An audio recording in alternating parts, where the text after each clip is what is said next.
काय बाया जोक आहे. ए ऐक की जरा मोबाईल बघणं झाला असतं जरा पाणी आणून दे की जरा तांब्यावर. उग जाऊ गं तिकडे मी आणणार पाणी बिनी काय उग बसलं की काहीतरी उग तुमच्या डोळ्यात अरे काय डोक्याला ताप आहे बाबा. काय बी पाणी आण म्हणलं तर मी आणणार म्हणाली. जाऊ गं तिकडे मुलकूचं काम करून गेल्यात माझ्याकडून. आणि तू कशासाठी आहेस घरामध्ये? हा माय माझ्या पोराला केलं की तुला लय सुखी ठेवतो ग, तुला काहीच काम करून देणार ग म्हणत होती. माझ्या आईच्या घरी तुम्हाला माहित आहे की मला सगळा चहा पण येत नव्हता. तुमच्या घरी येऊन मी सगळं शिकली, स्वयंपाक बिपाक, हा पुरणपोळी पण शिकली. म्हण पाणी दे म्हण, जाऊन घे बिया जा.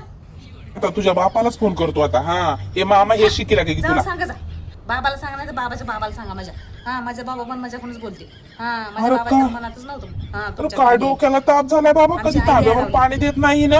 इथं एकतर नोकरानी करून ठेवले मला. तांब्यावर पाणी दे म्हणलं तर देत नाही.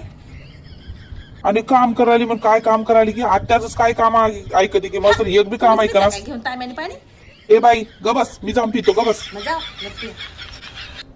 हो, पण ऐका ना अहो माझे ना हे केस ना अहो लय वाकडे वाकडे झाले अहो. हा आता काहीतरी पाहिजे असं म्हणून गोड बोलायली.